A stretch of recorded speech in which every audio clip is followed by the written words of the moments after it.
Hi hello friends, welcome back to Kannadathi logs. ಇವತ್ತಿನ special ಬಂದು ಬೇಳೆ ಸಾರು, ದಾಲ್ ಸಾಂಬಾರ್. ಇದಕ್ಕೆ ಬೇಕಾಗಿರುವಂಥ ಇಂಗ್ರೀಡಿಯೆಂಟ್ಸ್ನ ನೋಡ್ಕೊಂಬರೋಣ. ಮೊದಲಿಗೆ ಬೇಳೆ, ಟೊಮ್ಯಾಟೊ, ಈರುಳ್ಳಿ, ಬೆಳ್ಳುಳ್ಳಿ, ಅರಿಶಿಣ, ಉಪ್ಪು, ಮೆಣಸಿನ್ಕಾಯಿ and sambar powder and chilli powder ಬೇಕಾಗುತ್ತೆ. ನಾನಿಲ್ಲಿ ತೊಗೊಂಡಿರೋದು ಮನೆಯಲ್ಲೇ ಬೆಳೆದಿರುವಂಥ ತೊಗರಿಬೇಳೆ. ತುಂಬ ಟೇಸ್ಟಿಯಾಗಿರುತ್ತೆ, ನ್ಯಾಚುರಲ್ ಆಗಿರೋದ್ರಿಂದ ತುಂಬ ಚೆನ್ನಾಗಿರುತ್ತೆ, ಯಾವುದೇ ರೀತಿ ಕೆಮಿಕಲ್ಸ್ ಇನ್ಕ್ಲೂಡ್ ಇರೋಲ್ಲ. ಆ್ಯಂಡ್ ಒಗ್ಗರಣೆಗೆ ಬೇಕಾಗಿರುವಂಥ ಇಂಗ್ರೀಡಿಯೆಂಟ್ಸ್ ಬಂದು ಮೊದಲಿಗೆ ಎಣ್ಣೆ ಮತ್ತು ಸಾಸಿವೆ, ಕರಿಬೇವು, ಜೀರಿಗೆ ಮತ್ತು ಕೆಂಪು ಮೆಣಸಿನ್ಕಾಯಿ, ಬೆಳ್ಳುಳ್ಳಿ ಮತ್ತು ಸ್ವಲ್ಪ ಚಿಟಿಕೆ ಇಂಗು ಬೇಕಾಗುತ್ತೆ. ಕೊತ್ತಂಬರಿ ಸೊಪ್ಪು, ಹುಣಸೆ ಹಣ್ಣಿನ ರಸ, ಸ್ವಲ್ಪದಷ್ಟು ಬೆಲ್ಲ. ಮೇಯ್ನಾಗಿ ಬೇಕಾಗಿರೋದು ಬೆಲ್ಲ ಮತ್ತು ಹುಣಸೆ ಹಣ್ಣಿನ ರಸ ಈ ದಾಲ್ ಸಾಂಬಾರಿಗೆ ಇಂಪಾರ್ಟೆಂಟ್. ನಾನಿಲ್ಲಿ ತೊಗರಿಬೇಳೆನ ತೊಳೆದು ಇಟ್ಕೊಂಡಿದ್ದೀನಿ. ಟೊಮ್ಯಾಟೊ, ಈರುಳ್ಳಿ ಹಾಕಿದ್ದೀನಿ ಮತ್ತು 4 ಹಸಿರು ಮೆಣಸಿನ್ಕಾಯಿ, ಒಂದು 5 ಇಟ್ಲು ಬೆಳ್ಳುಳ್ಳಿನ ಹಾಕ್ತಾಯಿದ್ದೀನಿ. ಜೊತೆಗೆ ಇಟ್ಕೊಂಡಿದ್ದಂಥ ಸಾಂಬಾರು ಪೌಡರ್ 2 ಟೇಬಲ್ ಸ್ಪೂನ್ ಹಾಕ್ಕೊಂಡಿದ್ದೀನಿ. ನಿಮಗೆ ಎಷ್ಟು ಬೇಕಷ್ಟು ಹಾಕ್ಕೋಬೋದು.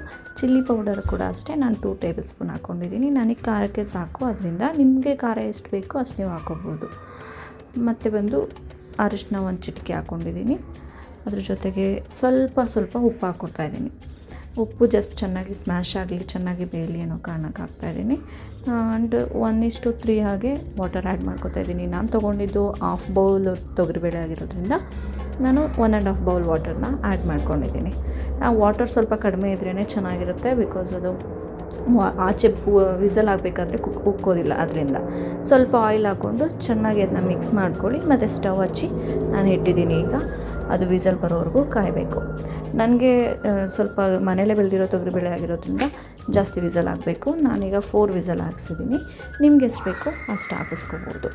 ನಾರ್ಮಲ್ ತೊಗರಿಬೇಳೆ ಅಷ್ಟು ನೆಸಸರಿ ಇರೋದಿಲ್ಲ, ಮನೇಲಾಗಿರೋದ್ರಿಂದ ಸ್ವಲ್ಪ ಜಾಸ್ತಿ ಗಟ್ಟಿ ಇರುತ್ತೆ. ಈಗ ಇದನ್ನು ಚೆನ್ನಾಗಿ ಸ್ಮ್ಯಾಶ್ ಮಾಡ್ಕೊತಾ ಇದ್ದೀನಿ. ಚೆನ್ನಾಗಿ ಸ್ಮ್ಯಾಶ್ ಆದ ನಂತರ ನಾನು ಅದನ್ನು ಒಗ್ಗರಣೆ ಕೊಡ್ತೀನಿ. ಯಾರಿಗೆ ಎಷ್ಟು ಬೇಕೋ ಅಷ್ಟು ಸ್ಮ್ಯಾಶ್ ಮಾಡ್ಕೊಳ್ಳಿ. ಒಬ್ಬೊಬ್ಬರಿಗೆ ಬಾಯಿಗೆ ಆಗಾಗೆ ಬೇಳೆ ಸಿಗಬೇಕನ್ಸುತ್ತೆ, ಅವರು ಸ್ಮ್ಯಾಶ್ ಮಾಡೋ ನೆಸಸರಿ ಇರೋದಿಲ್ಲ. ನನಗೆ ಬೇಡ, ನಂಗೆ ಸ್ಮ್ಯಾಶ್ ಆಗಿದ್ರೇ ದಾಲ್ ಚೆನ್ನಾಗಿರುತ್ತೆ. ಆದ್ದರಿಂದ ಈಗ ಒಗ್ಗರಣೆಗೆ ಪಾತ್ರೆ ಇಟ್ಕೊಂಡಿದ್ದೀನಿ. ಆ್ಯಂಡ್ ಸ್ಟವ್ ಹಚ್ಚಿ ಮತ್ತು ಆಯಿಲನ್ನು ಎಷ್ಟು ಬೇಕೋ ಅಷ್ಟು ಹಾಕ್ಕೊಂಡಿದ್ದೀನಿ. ಸ್ವಲ್ಪ ಸಾಸಿವೆ ಹಾಕಿದ್ದೀನಿ. ಅದ್ರ ಜೊತೆಗೆ ಜೀರಿಗೆ ಹಾಕ್ತಾಯಿದ್ದೀನಿ, ಕರಿಬೇವನ್ನ ಹಾಕ್ತಾಯಿದ್ದೀನಿ. ಕರಿಬೇವು ಹಾಕಿದ ಮೇಲೆ ಆಯಿಲ್ ಸಿಡಿಯೋದ್ರಿಂದ ಪ್ಲೇಟನ್ನು ಮುಚ್ಚಿದ್ದೀನಿ, ಆಗ ಆಯಿಲ್ ಆಚೆ ಬರೋದಿಲ್ಲ. ಹಾಗೆ ರೆಡ್ ಚಿಲ್ಲಿ ಮತ್ತು ಬೆಳ್ಳುಳ್ಳಿ ಏನು ಗೆಜ್ಜಿಟ್ಕೊಂಡಿದ್ದೆ ಅದನ್ನು ಹಾಕ್ತಿದ್ದೀನಿ. ಈಗ ಅದನ್ನು ಒಂದು ಸಲ ಬಾಡಿಸ್ಕೊಳ್ಳೋಣ, ಯಾಕೆಂದರೆ ಚೆನ್ನಾಗಿ ಮಿಕ್ಸಪ್ ಆಗಲಿ. ಸ್ಟವನ್ನು ನಾವು ಲೋ ಫ್ಲೇಮಲ್ಲೇ ಇಟ್ಕೊಳ್ಳೋಣ. ಜಾಸ್ತಿ ಬಿಸಿ ಆದರೆ ಆ್ಯಕ್ಚುಲಿ ಅದು ಕಪ್ಪು ಆಗಿಬಿಡುತ್ತೆ. ಅದರಿಂದ 1 ಚಿಟಿಕೆಯಷ್ಟು ಹಿಂಗನ್ನು ಸೇರಿಸ್ಕೊಂಡು ಮಿಕ್ಸ್ ಮಾಡ್ಕೊಂಡಿದ್ದೀನಿ. ಹಿಂಗೆ ಸೇರಿಸೋದ್ರಿಂದ ಒಳ್ಳೆ ಜೀರ್ಣಕ್ರಿಯೆ ಕೊಡುತ್ತೆ ಅಂತ ಅಷ್ಟೇ. ಮತ್ತು ಈಗ ಏನು ಸ್ಮ್ಯಾಶ್ ಮಾಡಿ ಇಟ್ಕೊಂಡಿದ್ದೆ ಅದನ್ನು ಇವಾಗ ಒಗ್ಗರಣೆಗೆ ಮಿಕ್ಸ್ ಮಾಡ್ತಾಯಿದ್ದೀನಿ.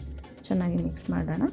ಹಾಗೆ ನಾನು ಬೇಯಿಸಿದಂಥ ಕುಕ್ಕರ್ಗೆ ಸ್ವಲ್ಪ ನೀರು ಕೂಡ ಹಾಕ್ಕೊಂಡು ಚೆನ್ನಾಗಿ ಮಿಕ್ಸ್ ಮಾಡಿ ಹಾಕ್ಕೊಂಡೆ. ನಿಮ್ಮ ಕನ್ಸಿಸ್ಟೆನ್ಸಿಗೆ ಎಷ್ಟು ಬೇಕೋ ಅಷ್ಟು ನೀರನ್ನು ನೀವು ಮಿಕ್ಸ್ ಮಾಡ್ಕೊಬೋದು. ನನಗೆ ಸ್ವಲ್ಪ ದಾಲ್ ತುಂಬ ಗಟ್ಟಿ ಇದ್ದರೆ ಚೆನ್ನಾಗಿರಲ್ಲ, ಅದು ಕುದಿಸ್ತಾ ಇನ್ನೂ ಗಟ್ಟಿ ಆಗಿಬಿಡುತ್ತೆ.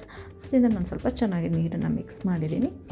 ಅದು ಎಷ್ಟು ಕುದಿಯುತ್ತೆ ಅಷ್ಟಿಂದ ಟೇಸ್ಟಿಯಾಗಿ ಚೆನ್ನಾಗಿ ಬರುತ್ತೆ. ಈಗ ಅದು ಕುದಿ ಬರಲಿ.